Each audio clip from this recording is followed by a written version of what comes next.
Danny's in the house. How you doing, Dan? I'm doing great, Scottie. How are you, bud? What do you, it looks like you're in a different venue. I uh, You're I not in took a a dungeon somewhere, are you? I took a 40-year trip back in time to go back to like my uncle's basement and bring back some memories. But Is no, that the flux capacitor I see in the corner? yes, that's exactly what that is. Yeah. Wow, man! Holy smokes! No, Wow. I'm on my way to the airport to pick up Mary Lisa. She's on her way home from Jamaica and in the summer here. So I wouldn't have time to do the live and drive home. So I came up to my son's place. He lives here in Hammer. So I'm in his basement. He just bought the house and they got a. I mean, it's if this thing could write a story, I'd love to read it. And you said there's shag carpet like everywhere. Oh yeah, this is kind of a mixture of the '70s, early '80s. So like I said, it brings me back to like a New Year's Eve party when I was a little kid running around my uncle's basement and stuff like that, and everybody drinking, and all you need is cigarette smoke, plumes in the air, and glasses of whiskey, and you got a party going on here. But yeah, Holy smokes! Wow. All we're missing is Mike Myers and a few yeah babies. exactly. So, you got to tell me. I don't Yeah, know anything about Maxime Gilbert, the guest that we have on tonight. But meeting him backstage just before we went live, I totally understand why you get along with him. Some exciting stuff that has going on in his camp and some of the yes, stuff that he is putting together. A very successful Zale Cup, from what our good buddy Nick told us, as well as what you have mentioned. We're going to find out a little bit more about that. And then there's another bass tour that he's also putting together as well. So we're going to be able to talk to Max about that. But how did you meet Max? uh, I've met Max through GFW. Eric Samard and Max are good friends. They business partners and business relations and all that kind of stuff that I believe. I know Max has got his fingers in things and Eric's thing, but they've been together for a very long time. So Max runs a sales agency. So they got exclusive brands that they bring into Canada, and then they work with distributors like GFW and stuff like that. So I got to meet him through the shows at first, and my trips to Florida. I got to spend some time with them, and um, some of their sales reps and some of their pro staff members. I've gotten to know them as well. In fact, a couple weeks ago, one of our lives, we had one of their sales reps at my house on his way through, and actually Friday I got one of their pro staffs coming up to do some fishing there. So he's coming making the trip up from Belleville. So it's I like Max, great guy. You'll learn to love him real quick. You don't even have to learn to love him. Actually, he just kind of grows on you like that instantly. He's kind of the opposite of Nick in a way. So I think Nick's tuning into this, so we're gonna throw some shots at him. But Well, his work ethic is phenomenal. It's kind of like he's always in a good mood. He works his ass off, and it's kind of inspiring to see. that's awesome. And I'm not just saying that because he's in line listening to us, but and I'm just really impressed. I mean, like he just out of the nowhere, here's a bass tournament and here's a bass circuit. So I'm really interested in that, especially what we're doing. We something we want to pick his brain on. That's for sure. 100% right on. Well, without further ado, let's bring in tonight's special guest, Maxime Gilbert. How you doing, my friend? I'm doing good, and you? Oh, living the dream, as they always say, Max. Living the dream. First and foremost, thanks so much for joining us tonight. And of course, a big shout out, thank you to Dan for setting this all up. And of course, Nick, who somehow I'm sure had something to do with it as well. But tell us a little bit about yourself, Max. How did you get into fishing? Where did this passion to create tournaments and all these wonderful things that you're doing, where did it all come from? I like the story about everyone. I was fishing when I was a kid, blah blah blah. But I've always make my money by doing what I love. So I was doing money by be in the music industry. I love music, and at 30 years old, finished my day shift at 3 o'clock in the morning was too much, and I decided to switch and find a way to be involved in the fishing industry and hunting industry because I love both. And I started a project a while ago. It was called in French Amateur de Pêche. So we were the second one that have a web show. It was not a TV show, free to everyone. And I was not that good at fishing in the past. Yeah, I was not that good at fishing in the past. So we call amateur. So we were, hey, I've tried this. It didn't work. I tried that. It worked. I think they were in 5 feet of water, but I'm not sure. You should try it too. So that was and it was funny. We were having fun. We were just filming our day of fishing, and you know how we are in the boat, where sometimes we do stupid stuff, say stupid thing. We were putting that on the on the web, and I got a couple of sponsor, and from some of them, I tell them I like to be a sales rep in this industry. I want to get out of the music industry. So I became a sales rep 14 years ago for someone in Ontario, and was a great guy. I had a lot of good time with this agency. In 2020, I started my own agency. So, and bass tournament, I did my first bass tournament because I had to. We had this TV show in 2010, and I want to experience everything about fishing. We went fish on Lake Ontario for salmon. We went for landlocked salmon. We went for every species that was available in the eastern part of Canada, even a little bit in the US, and say, hey, let's put a bass tournament or web show. So we did the Berkeley B1 in 2010. I remember myself shaking like a leaf like that on the morning when I saw the 100 boat there, and I was like, okay, that's what I'm gonna do. That's what I love. That's my thing. So it's just putting competition with what I like the most: fishing, a little bit of pressure, but good pressure, and um, how to say that in English, because I think you know I live in Quebec. I'm French. I might ask you a few words if I don't remember them, but I'll do my best to help. Dan's really good at this. I absolutely I'm really good at it, but I'm okay at it. Right? My apologies. And this was the terrible thing for me, Max, because of course, you know, a lot of the stops on the NOWT trail, they're French speaking. You know, especially when I went up to Hearst, and like literally all the signs are in French. I was just like, oh man, am I so out of my element? I felt horrible because of course there I am, supposed to be the MC that everybody's going to be drawn to, and you know, you brought the English speaking guy from, you know, the Big Smoke down in Toronto. What were you thinking? Anyway, it all worked out. But I do share the same passion as you. I do like putting on events as much as I love to fish, and Dan knows this. As much as I love to fish, I really love seeing other people catch fish and get excited about it. So, of course, with Dan's help and Nick and a few others that we're going to be putting on our own tournament this coming year, I'm really excited about it because it speaks to me, and I'm going to assume it speaks to you based on what you've said. Oh, exactly. And I love the fact that I could have a little me, or maybe someone older than me, that have this feeling that I had the first time because of an event that I did. That just thinking about this. So the guys that did this tournament in the past was Benu. So like, this guy was my superhero in 2010 because he did the event that got me addict to this sports. And so that's that. I'd like to make some more people addict, or continue to be addict. And what I was about to say earlier is nah, I can't say that. It's not the good word. Like, then when you fish for fun, like you're fishing for numbers. So last time we came, we caught 40 walleye. Let's catch 45. That'll be fun. Or my biggest walleye ever is a 9-pounder. Let's catch a 10-pounder. That'll be fun. But when a tournament, there's always way more thing that you can bet, like be better at it. And first place, team of the year, the classic, the big tournament at the end of the year, the Zale Cup, something like that. So that's something that I really like, and I like seeing the people, the face of the people at the tournament we did. That was like my paycheck. I didn't get any money from that. It cost me a lot of money, but I don't care. The paycheck was the smile on the face of everyone. That was awesome. So. That is so awesome. Dan, I'm sure you have a few questions that you want to add, or at least step in and jump in and mention.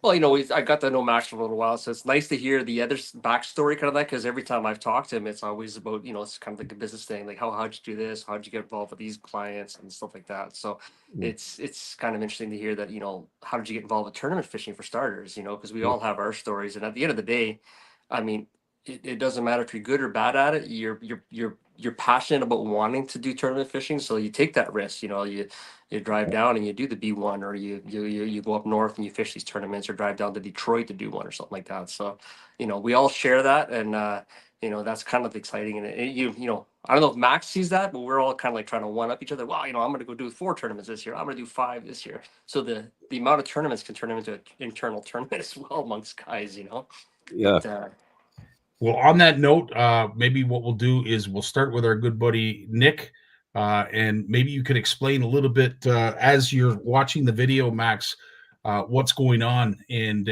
what happened at the event. Some great takeaways that you loved, obviously the smiles and the enjoyment that folks had, but just maybe explain a little bit about just right after Nick explains where he's at. Hey guys, Nick Huxton here. Day 1 of the Zale Cup. We're due in at 3 o'clock. Come check it out. Zale Facebook page. I'll tag a link in the comments below. See you soon. So lots of great sponsors. Obviously, it happened on 19th and 22-day tournament on Lake St. Francis. Some great sponsors, and that's not easy to do. So you might want to start there. Oh, so I'm. It was not like so.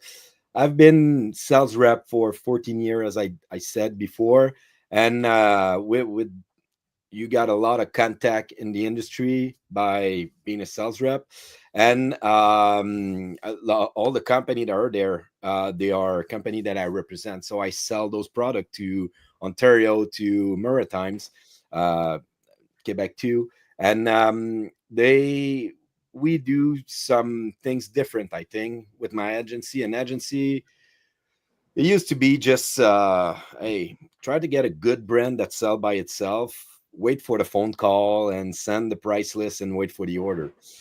We do a lot of marketing. Like there was show and stuff like that, but like basically, there's some rep in the past that were like that. So I did a lot of social media. We did some event. We did some live. And during COVID, we were the first ones. Oh, let's do a live, do stuff like that. And we're really proactive by what we're doing. And the company believe in everything we ask. We with all the time. So I've been with Okuma for 15. I was a pro staff before being a sales rep. So 16 years that I'm with Okuma. It's been a while. And they like, the vice president send me a text and say, hey bro, I love that. It's fun. It's a vice president in California, so hey bro. So yeah, and so I want to do this, and there's a lot of reason why I did this tournament, and no one will never say that, but there's a lot of people that do tournament, and one part of it is to make money, like, and it's okay, and you could do this for that. Say, hey, let's have a $5,000 in my bank account at the end of the year by doing a good event. And the event is good, payout is good, that's okay.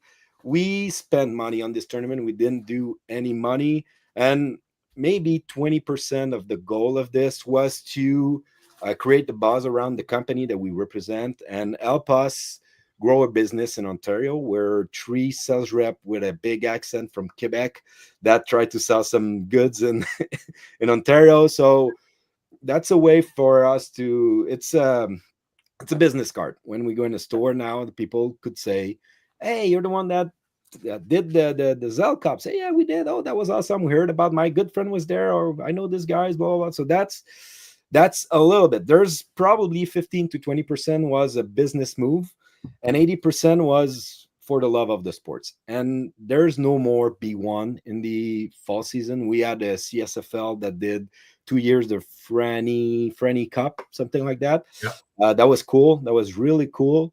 And after that, one of the guys that do tournament here did the October Bass, but it was $100 entry fee. That was cool. A lot of what I really like about this, it was the first tournament for a lot of people, but I finished in 5th position. I think I have all my things there. It's right over there in 5th position and get $255. So I didn't pay the gas in my boat. I was like, hey, 5th position over 60 something boat. That's not that bad. I hope I will get my money back at least, but it was not the goal of this tournament. So that was okay. He was not making a lot of money with this too. I'm not complaining now. And I'm just like, these guys don't want to do the tournament in October anymore. Let's bring back a 2-day tournament with huge payout, with huge sponsor, a stage, an MC, the AGM, not the AGM, the meeting the day before, good rules, something professional. So, yeah. And it's not easy to do. And the fact that you fished it as well as hosted it Oh, no, I didn't fish it. Oh, you didn't fish? Oh, No. okay. Didn't. Oh, No, I was gonna can't. say, I don't know how the heck you did that, but a big shout out to your volunteers who Oh, yeah. obviously carried the weight. But obviously, with a tournament or an event like this, you can't do it without great people, great support, no. great volunteers. Tell us a little bit about some of those folks that really helped out. So in the agency, we are 3 sales rep. That's myself, Conrad Bissonnette, and Larry. So first of all, last year we were at the October Bass, and I say, Conrad, there's no more tournament. Would you be willing to jump in this adventure? It's going to be crazy. It's going to take a lot of our overtime at night or late, early in the morning, and a whole week of preparation, and it's going to be huge. And we call Larry because Larry is the most organized man and I know in the world. Who's like, okay, it's going to be like this, like that, like that. Okay, cool. So we asked Larry to help us doing this. Larry lived in Témiscamingue, and he did some tournament with Nick Oxen last year, 1 or 2, I think. And so we're the 3 that have, like, we had our parts to do. So Conrad was the weighting master and the tournament director. Larry was taking care of everything that need the Excel spreadsheet, the cash and everything. He opened the bank account, put the money there. I was the MC. I graduate as a graphic designer, so I did all the logo, all the website, everything, the banner, so everything. So, but there's way more than I thought to do for a tournament. It's crazy the amount of time that you spend for organizing something like that. And I really don't like to say that, but like the American dream, how they do in the US, and like, I'm not like that. But I'm a huge fan of BASS, and what I see, like the MC and everything, I like that. I've been addicted to BSS for a while, and we want to do something that, like, I can't say it's like BSS, but something that feel like it's a huge tournament for all those guys. And so after that, we had just some friends. I randomly talked to some people during the year. I'm like, hey, I'm gonna do a tournament. Say, hey, I'm available. Can I help, please? I'm like, okay. It was way more easy to find some people to help, and we had some great person. Everything went like, I didn't ask anyone, but they were like, hey, I'm gonna be there. I'm good at this. I'm gonna do this, and they were perfect at this. Everyone was very good at what they were doing. That was awesome. We had some scrutiner too. They were all good person that came. It was really helpful to make sure that everybody followed the rules. There's no cheating and stuff like that. There's a lot of money on the line, huh? So this is it, and that's exactly it. Like, at the end of the day, everybody sort of has an appreciation for the amount of detail and effort that goes into these events. So they give you a little bit of slack, especially, like yourself, being a good guy, a chill individual, someone that, is engaging to everybody that he's around. So you get that get out of free jail card. But, to your point, when there's money on the line, and there's a leaderboard up on the wall, things matter. Things are far more important. Things are way more serious at that point. So yeah, it is a lot of moving wheels. We're going to find out firsthand what it's like to host our own. So a tip of the hat to you for having a successful one. And of course, obviously there were some winners. Was it dramatic? Did they win in dramatic fashion? Man, that was such a good story. I don't know why. And those guys are some guys that I know for a while. I was fishing against Patrick Martin like 10 years ago. A good guy, but never had a chance to have a beer with Patrick. So we were talking on the water and say, hey, good morning. How was the practice? Good. Okay, good. Thank you. Remo Barzani, I was so impressed by when I was going practicing for tournament in the Bass, and he was sitting on the spot for like 6 hours. He learned the rock, every part of the rock. It was so, I'm like, and they're good on this body of water. And I tell to a couple of my friends, like, I feel like those guys have a good chance. So I had a top 3 in my mind, and it was not, I would like them to win. I'm like, it's my feeling. And they were there, and they won. And they brought 7 pounds, 11 ounces on the first day. That helped a little bit. Wow. 7 pound 11 ounces. I've tried. There's no record of no website about that's them.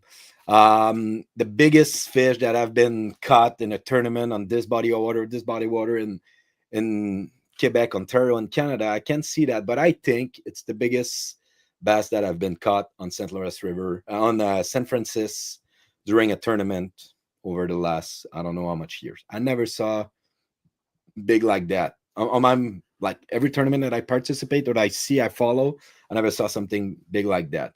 And so the first day they brought 25, 27. And sometimes when you have a big fish like that, that means you have some 4-pounder and maybe, or some 5-pounder and 1 3-pounder, something like that. I was I don't like being in this position as a tournament leader or top 5 with a big fish, because the second day you need to do something really awesome to, like, you need 5 big fish. You're not going to catch another 7-11. It's almost impossible. So they brought 24-42 the second day to win this event. So, and the day 2, their lunker was 5.28. So average 24 pound and 3/4 probably, or more, close to 5-pounder for 5 fish, which it's awesome for 49 pounds 69 ounces.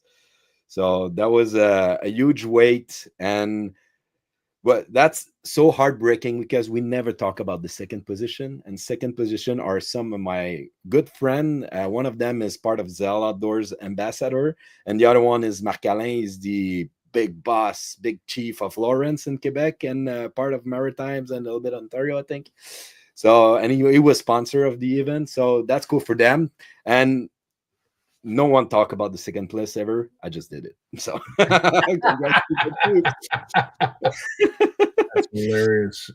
And the one thing that I was really impressed, I like to know a little bit about the people as an MC. You know, like Dave Mercer is good at it. You know, every, like, he won 3 Bassmaster. He was a 2-time classic qualifier. Blah, blah. I'm like, how the heck you know all of those information? But I have my little pad with all those, the more information that I can to have something to say on the stage. I know a couple of those guys, so I could say, hey, I remember in 2017 he won the classic over me in this body of water with a huge weight, blah, blah, blah. I could say a little bit, but there's a lot of people I didn't know. And I asked most of the guy on the stage, how much year have you been doing tournament? And on the top 25, the second day, the people that were fishing, we had so much people that was their first year. And that was my goal. So my goal was to have some people from Quebec and Ontario. That was a big get together, as the B1 was. I met so much good people from Ontario while doing the B1 in the past that became my friend, or good people that I like talk when we're in a tournament or fishing show and stuff like that. And I want to have some people that did tournament for the last 25 years and some that is the first year. And this body of water is, you could have a good surprise by just being consistent, and you have a good spot, they're going to come back, you're going to get more. So people that fish for the first year have a chance on this body of water. So that's a little bit why I want to do it there the next year again. So I was planning to maybe doing it on the St. Lawrence River on the other side of the bridge, the dam. But it's so much people have never been fished there, and it's so big. Like, yeah, it's gonna be hard for people to practice. And this way we had some people that, I tried to find a word, Simon Duguay and Yann Ouellet. I don't think they did a lot of tournament in the past. I know the 25th position or 24, Miguel Morin and Samuel Gourlet, they bought the boat of my partner, a ranger. And they did bait fuel first year. So, hey, we're going to start doing tournament. We've listened to a couple of podcasts of you, blah, blah, blah. And I'm going to try this. They start with bait fuel. And they came to the Zale Cup and they finished in 24th position, which is awesome. That is awesome. Yeah. Cool. Dan, I know you've got a question, but before you ask it, just to get back to the Mercer comment, I had the luxury of talking to Dave. And the one thing that I say, as you just mentioned, Max, is how in the heck he remembers all of that stuff. And I said, like, I mean, have you got an earpiece in your ear? Is there like someone sitting on your shoulder with cue cards? Like, I don't know how you do it. And I will say this, he puts a lot of effort into it in terms of his homework, getting to know the anglers. It is an elite tour, so you do get a lot of rollover of the same individuals. So you do get that opportunity to know them. But to your point, it is something that I will never be that good because I don't have the memory that man does. I'm hoping to, with what we're doing. But at the end of the day, as an angler, when you are coming up on stage, it is kind of nice when someone is able to get them to explain or introduce them to the audience, because the audience, in a lot of cases, they're volunteers, they're local, they don't necessarily know these people. So it is kind of cool. And let's face it, if you have been a runner-up, if you have won an event, it's kind of nice to get that pat on the back too. Yeah, exactly. Go ahead, Dan. Yeah. Oh, we can't hear you. Can't hear you.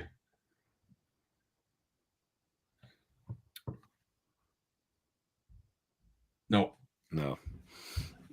Click out, Dan. Click out, and then come back in. While we're waiting for him to come back in, Max, I got to ask, what is the significance of this picture?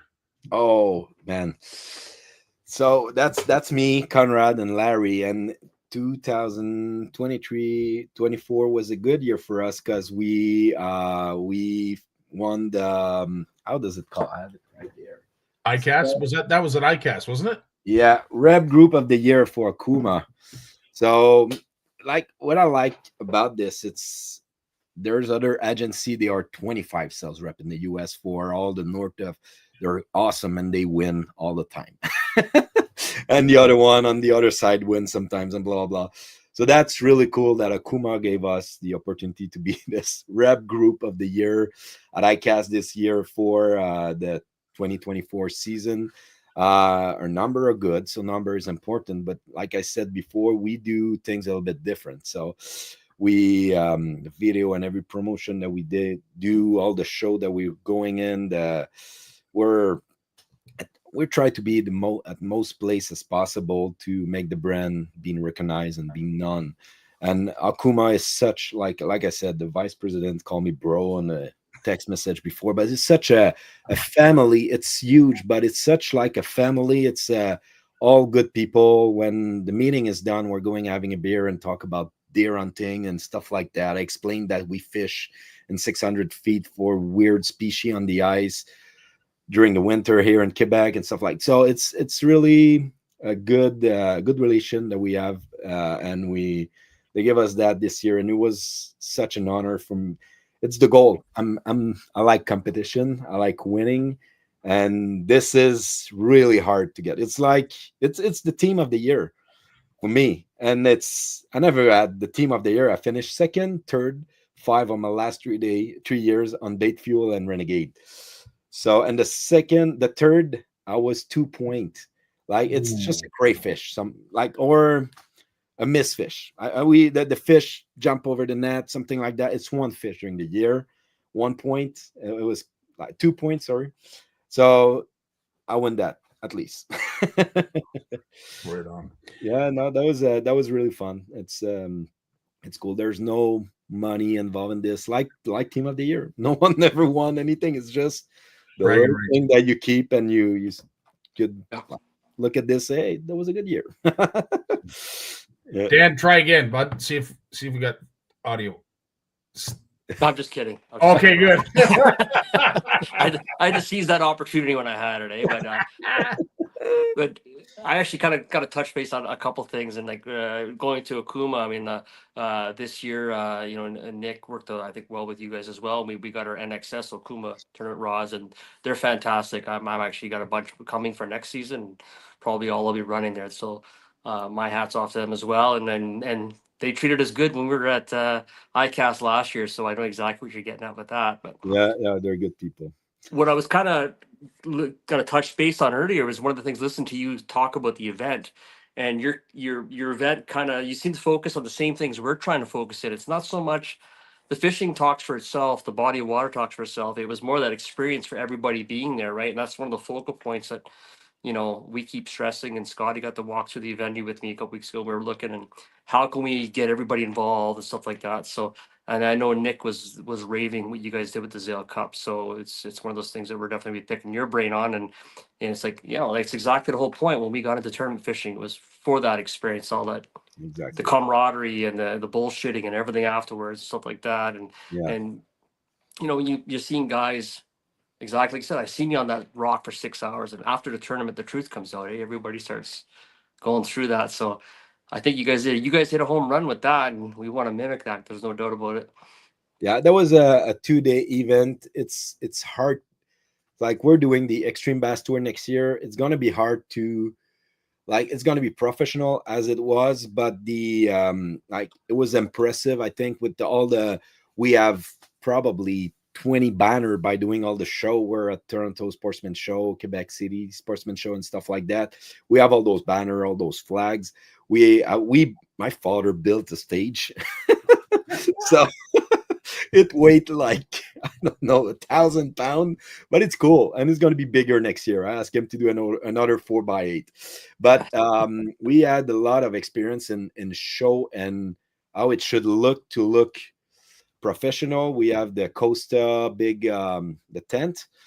We had a lot of, like, I've been an MC while I was doing music. I was talking sometime in front of 1,000 person, and I was like used to this. So I say, I'm going to be the MC of my tournament. That not going to cost anything, and I like doing it. So there's a lot, but that I think we can't do on a trail, like a 4-day, four event with a classic and something like that. But it's gonna be really nice. But I continue to focus a lot also on the Zale Cup to make it bigger next year and better. So that's awesome. Well, while we're discussing that, obviously you just brought up the tournament trail that this is going to be the inaugural year for it, I'm assuming, Max? Exactly. So it is quite extensive, the Extreme Bass Tour, and it looks like it's going to be stopping at some very productive bodies of water. And I would expect to see bags that you saw at the Zale Cup also repeated along this trail. But lots of money available for those who participate and do well. This ain't easy to do either, as Dan and I are finding. Trying to get money for the anglers, for the winners, is not an easy endeavor, but this is going to be quite extensive. And then you mentioned there's also a classic as well. Yeah, the classic will be a 2-day on Mississippi Lake on the 19th and 20th of September. I just realized that's going to be my birthday. Wow, that's going to be cool. Yeah, but 19 and 20 of September on Mississippi Lake. We're crowning the champion of the year. Only 50% of the qualifier from the points during the year will be allowed to go to the classic. So I like this challenge too. To sometimes you're bubble at the last tournament, you need to practice a little bit more to find a good fish because you don't want to finish 26 because you want to be at the classic, something like that. So I like this fact too. It's more competitive for the people that are in the middle. Sometimes people don't show up if there's no reason to at the last tournament. Like, yeah, not gonna win team of the year. I'm not good on this body of water. I'm gonna stay home and watch football because football season starts in September. So, but the classic, it's gonna be cool. And if I go back a little bit on the Zale Cup, you asked me how to get all those sponsors. Like I said, it was easy for me, but Livingston and Costa were the two major sponsors, and it happened. I made a document, 6 pages, PDF, professional as a graphic designer. That was awesome. Like, hey man, I will say yes to this if I show that. I didn't even have to show it. I call Livingston, and Eric and Danny. Yeah. Say, hey man, we're doing this. It's going to be a huge tournament, and I'd like to have Livingston and the title sponsor. So every time I'm going to talk about this on Facebook, Instagram, and everything during the weigh-in, people will tag the tournament. Tournament will be Livingston, blah blah blah. I didn't finish my first sentence and say, "Yeah, I'm going to give you this amount of money." Like, I was not asking this. Okay, let's call Costa and say that Livingston give me that. And I didn't finish my sentence either and say, yeah, that's a good idea. Yeah, we're we're gonna. I'm like, wow, that was so easy. But that's cool to have some good company like that, and not being a sales rep, and it will not have been that easy. Seriously, it was too easy for me. And for Extreme Bass Tour, we have a lot of money, but we have one of our person in the in the that help in the tournament were 5 that he's such in love in bass tournament, and he's allowed to do it because he worked hard all his life, and now he say, hey, I'm gonna chip in this amount of money, and it's gonna be impressive. That's gonna be fun. People will fish for money. And the 5 of us that are doing this, I'm the youngest, and I'm just turned 40, and all the other guys that have been doing tournament for 20 years and more. And they were doing Renegade, Quebec Bassmaster before, Quebec, I don't know all the name that we had before, Pro Bass Canada and stuff like that. And they have the experience, they know how to do it. And we decide to do this, all the 5 together, because we have all 5 different personality, and we want to make sure that we're make everyone happy. Because if it's just me, it's going to be my body of water, my way of doing it, my things, blah blah. But having the other guys that is different a little bit, it was a struggle to find out the body of water, seriously, because we were having so much, like, I want to do this, they want to do this, so let's do this. Oh no, that's not good because it's not enough big, so let's do this. Okay, it's a little bit of this and this. Like, it was difficult, but we found out how to do it. One of the goal was to have a tournament in Quebec, like a Quebec place. One is really a Ontario place, and the other one it's Quebec and Ontario mix that we all add tournament there. So, well, when it comes to the sponsors, I know you made it look easy, but what people don't realize is the ease of having that kind of buy-in from anybody, sponsor, vendor, tackle producer, big company, it doesn't matter. You've had to have built trust, and the work that goes into building that trust is priceless, and that is not effortless because especially in this industry, as we all know, it is not easy to gain people's trust, especially if you are untrustworthy. So good on you, and that is just an accomplishment in itself that you've had that kind of trust with those kind of vendors. Yeah, Go ahead, Dan. Yeah, it's easy to kind of get yourself into a pickle where you promise too much and can't deliver, and then you're kind of remembered for that aspect of it all, right? One of the things that we kind of wrestle with, it's probably the biggest discussion of love, is like entry fees. Did you find, like, because entry fees, that's your payout. So it's finding that happy balance and trying to fix like that. Like, I don't think we've found it yet either. You're always constantly like, well, you're working other ideas. Was that same kind of struggle for you guys? Or? It was, because I have a goal in mind. It was not this year, but next year or in 2 years, I want to have at least 100 team, and I want to have the same structure of payout, and I want to have something that we build the first year and we don't change everything the next year. I want to have something that we build for the future. And I was basing my payout was on, you have to put the amount that they pay, the entry fee, the sponsor, and build something with this. And I want to pay at least 15 team with money. And I want to have 10 prizes that worth more than $400 for the 10 to 25. Because again, I remember winning Mustang inflatable that worth $400 at the B1 a couple of years ago, and I don't wear it anymore. It's from the people that come on my boat, but that was just like, hey, I end up 24 and I have something that's cool, so I want to do this. But the entry fee were not the best for my tournament, and it take a lot of time to have people register, because it was my first year. It was a huge amount, not that huge, but it was $600. Like, and I'm selling product. I know if I sell this bait, $11.99 for a pack of 10 is not gonna sell. $9.99, I know it's gonna sell. It's just something in your brain, like. But I was thinking the two-way as a sales rep. I was like, well, let's put it at $500, $450. That's gonna be better. I think we're gonna have more. Hey, Randy, you helped a lot during the show. Thank you, man. The event. Yeah, so 450 monthly, people will pay for that. That's awesome. That's cool. And it's 225 per team member.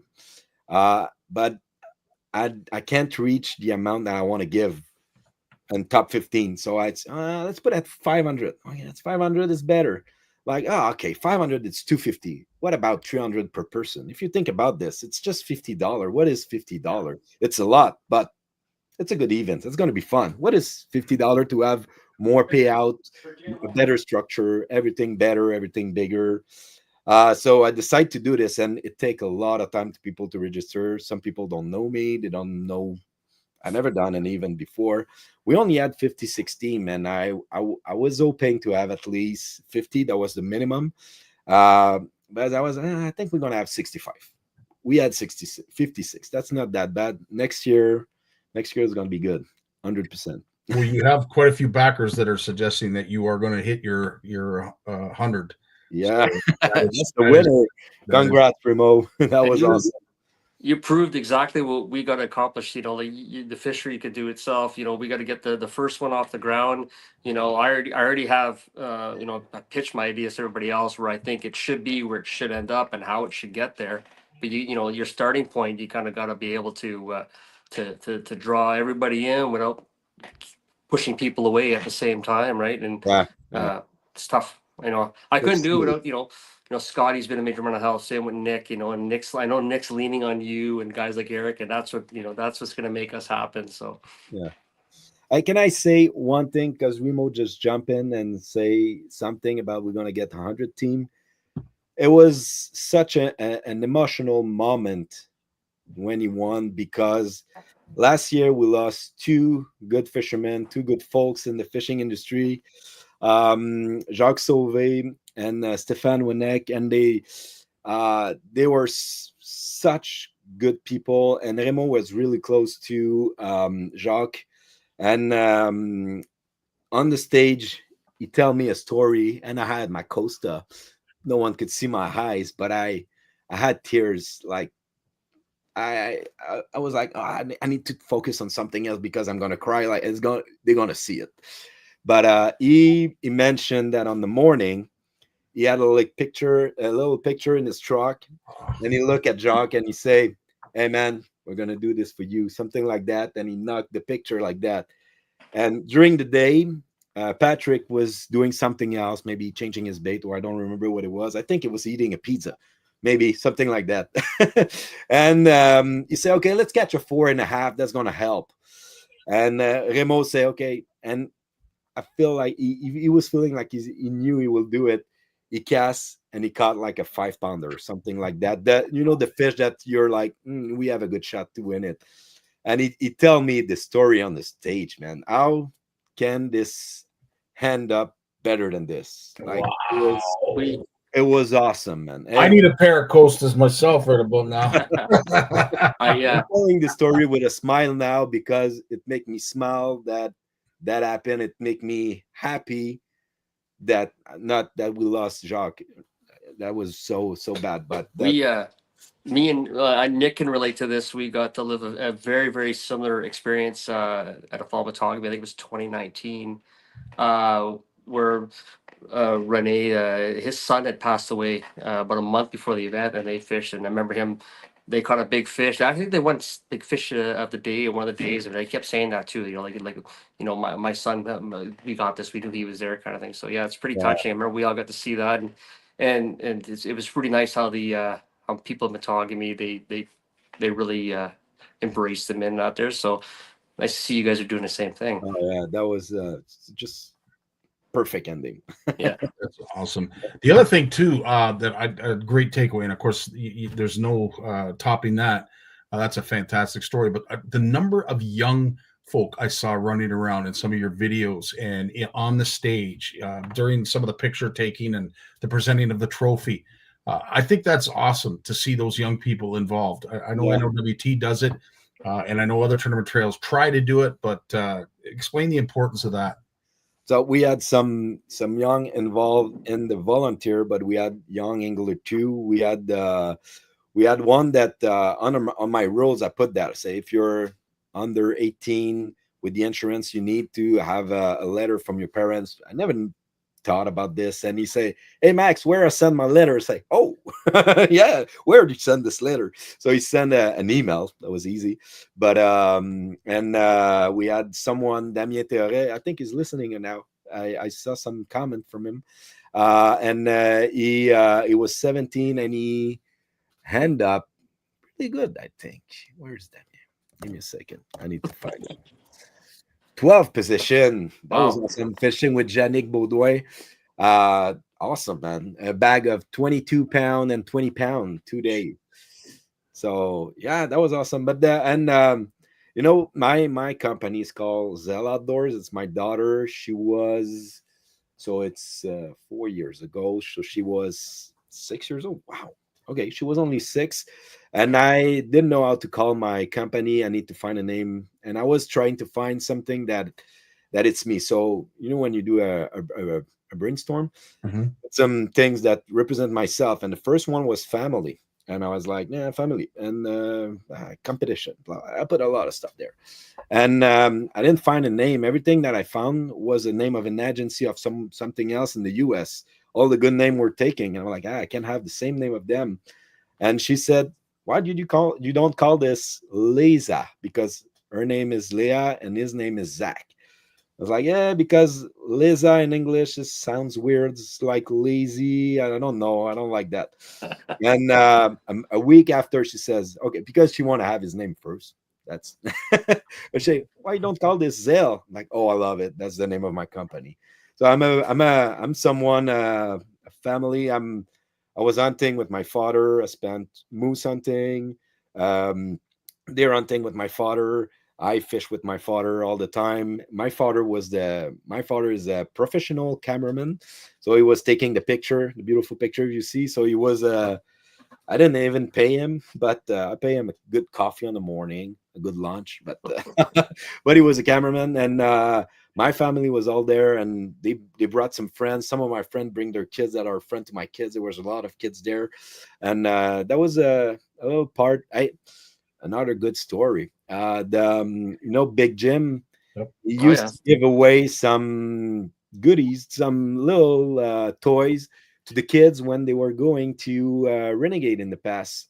My daughter was 4 years old, and they give her a little a tutu. Danny, how do we say that? A tutu, like a dress? No, like a teddy bear, but it was not. Yeah. It was not a teddy bear, where it was a jaguar, something like that. Okay, yeah. And it was his best, the one that she loved the most. And 2-3 years after, she had to do something about their best things they have in their room, something like that. And she talked about this, and she say, guys in Ontario that only speak English give me this while I was at the tournament of my father, and I call her the little thing, this name, blah blah blah, and the name of the guys that give me these is called Big Jim. I was like, oh, that's cool. And she remembered that. She remembered the name. She remembered it was on San Francisco, same place as my tournament. Wow. And they said, hey, Daddy, we would like to give away some stuff to the kids if they come to the weigh-in. And I'm like, that's good. So I bought $100 of things on Amazon, and we gave away a couple of them. There was not enough kid. Please bring your kids next year. We have a lot of stuff, still a lot of stuff here. So yeah, and so a lot of young person that participate at the tournament, but help a lot too. My little cousin was the DJ. He loved music. His mother she's a singer, so it's in my family probably. But I say, hey, are you available? I say, yes. You're the DJ. Like, oh, cool. I do got a question for you there too. I know Nick was talking about your fish releasing at the end of the day. It's something different than any of us had ever done. So, I wonder if you can touch on that. But maybe the fish releasing. But we had a place where we look at the map where there's current, but not a lot. If some people brought some largies, I don't want to put them in a heavy current right in front, and I want the fish to be relaxed a little bit. That's something that I've looked at how the other trail were doing, how Bassmaster doing it. But we asked the people to go release their fish in a certain area. That's a place where I don't want people to throw the fish at the boat launch or at the weigh-in where we do the weigh-in in the marina. But I think it was the fish care maybe he was talking about, and that was very important for me. I want to have the less time with the fish outside of the water. So I bought some bag, but it was a sponsor from Egonet, some bag with aerator inside the bag. So that was cool. While you were bringing your fish to the scale, there was some aerator. After that, we have a big tank with an aerator. There was a sponsor from Lawrence. They brought us this, and aerator everywhere in this tank, and they were in a mesh bag. While we were waiting our fish, they were in a mesh bag, not in the water. That's the only moment. But after that, I had my wife and his friend that were all soaking wet because they had to put the fish in the bag. And I don't even look at them like, oh no, I hope it's doing well. I hope it's okay. And they were putting the fish back in the bag with a narrator, and the fish were waiting there while I was speaking to the people on the stage about their day, their sponsor, and stuff like that. And after that, we have a place for taking picture with the fish, with the backdrop, with all the sponsor to give more view of the sponsor as possible. And the fish were waiting in the aerator, and in the water aerator. They take the fish, another bag to go back in the boat. So next year, we're looking for buying a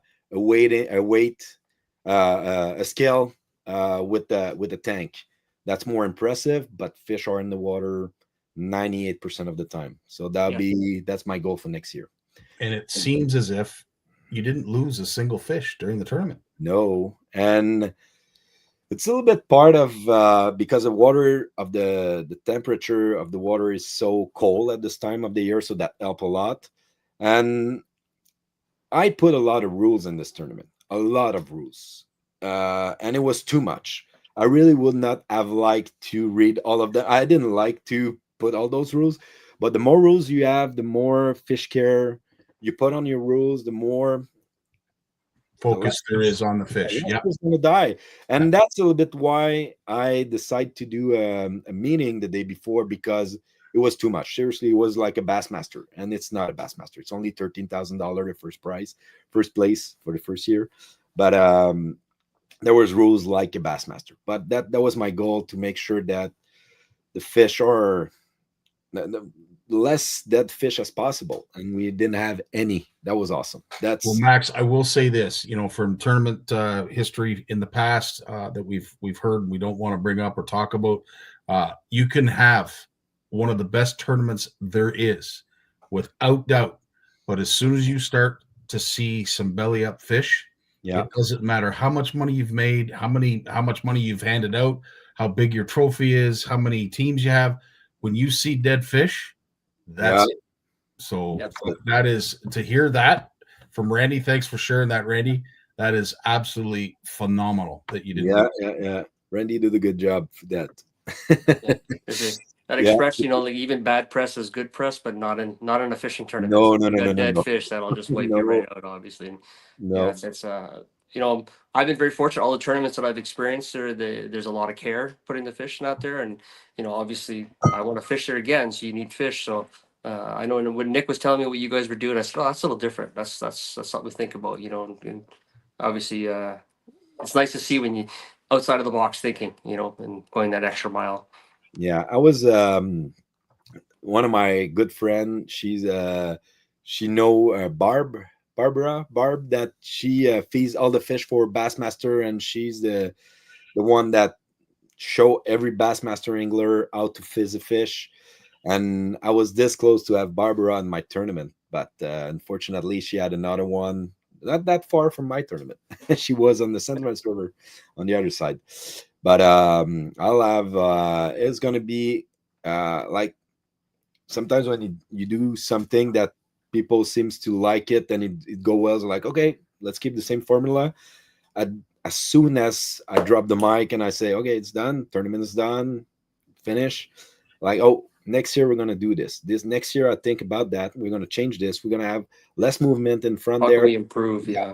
Yeah, so we already think about putting the place where we take the picture on the other side, so it's less stress for the fish, less moment in the bag.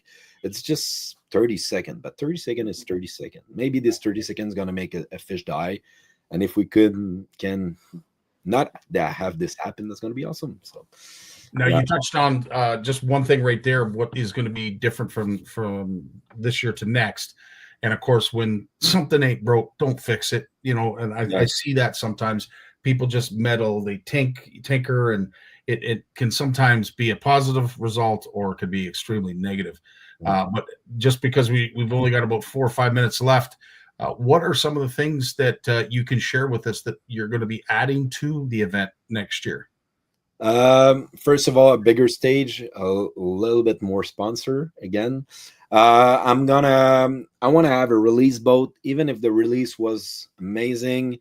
I was this close to have a release boat that is in the US. It was I was too much last minute last year, and we have to find out if the insurance were working in the Canada. So next year we're gonna have plenty of time for that.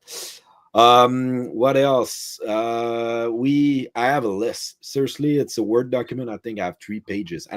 Can't think right now about what's gonna change. Starting the registration before, having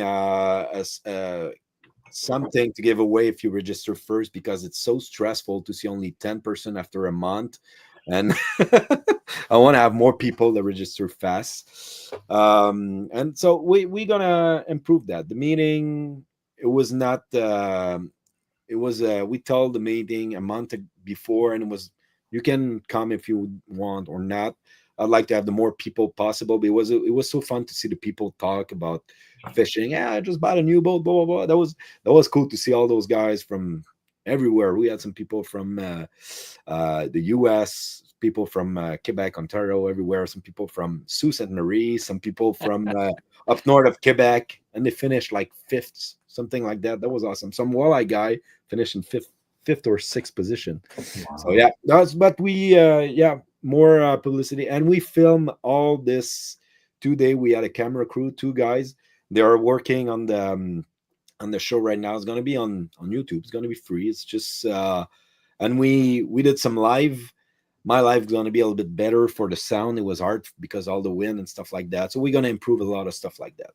During all day, I was on my boat and talking to guys. Hey, how's your day going? Blah, blah. Oh, this guy's did tournament for the last 20 years now. He says that he have 5-pounder and a 2 and a 3. Blah, blah. You want to put the 2 back in the water? And was it? But next year is going to be a little bit better for that. And that's some improvement that we're going to do. It sure is. Holy smokes. Dan, any last words you want to say to Max before we let him go? Yeah, I'm sorry I couldn't make it. My timing didn't work out. I was going to go down. I was trying to bring Frankie to go with me, but really wish I would have got to experience that. And I did actually have a question for you, but I kind of lost my train there and listening to you there, and I forgot what I was going to ask you all of a sudden there. But I look forward. I wish you the best, bud, and I'm looking forward to seeing you again there. It's been a while, actually. I'm sure a couple of months will be show season. I'm going to get myself down to some of those. And we'll actually be down with Scottie, so it'll be quite to get to actually meet in person. Nice. But cool. No, well done. Really impressed with everything you've done out there, and I know the way you think and you do your business, just from a little bit of experience with you, and I try and feed off of that. I'm not gonna lie, it's pretty infectious. So if you I don't know, I did one tournament, but if you want to have a chat about what were the challenge, what I didn't think about that we need to fix for next year and stuff like that, I have my list. Definitely will. Yeah, cool. Tell me whenever you want, my friend. And just to touch on that, I know we got a few seconds here, but I want to thank, there's a few other people that have been really good, other directors and other tournaments events. They've been very open as well. So that is one thing. It seems to be across the board. It's not just anglers, it's also the people involved. They want to help everybody out, right? Oh yeah, exactly. 100%. We're a family in itself. If people are listening, want to register to the Extreme Bass Tour, go to extremebasstour.com. It's the registration are open right now. We have a couple of teams. All of them are good teams. Competition is going to be awesome. So yeah, and we're going to get more prize for the people that register faster. So we want to have 50 team for this year. That's the goal. So that'll be a really good start, and that's it. Right on, Max. Well, Awesome. listen, I wish you well. It has been great sharing some time with you. Thanks so much for those stories. I'm glad I didn't cry. Next time I swear I talk to you, I'm going to make sure I have sunglasses. But in the meantime, dude, thanks so much for being you. Thanks for putting on a great event, and thanks for getting me fish, man. That is absolutely phenomenal. Thanks for joining us there, and it was good seeing you, buddy.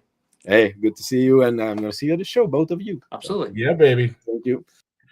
Right on, Dan. Great guest. You hit it out of the park when you said we're not going to have any issues with him being able to talk and fill in gaps and explain things really well. Max did a fantastic job. I felt that was leading into a part 2, right? It literally was. Like, it literally was. It's like having Nick Huxon on. Like we almost have to have part 3 and part 4, but just way more interesting than Nick, though. Eh? Oh, well, you said it, not me. Dan, as always, bud, thanks for sharing your time. Give Marilisa a kiss for us as she's arriving home tonight, and get home safely, bud. You too. Right on. Well, you're already home, eh? What's that? You're already home. I'm loving it. I'm loving it. Don't fall up the stairs, I guess. 100%. Exactly. Take care, everyone. Thanks for listening. We'll see you next time on the Power Hour.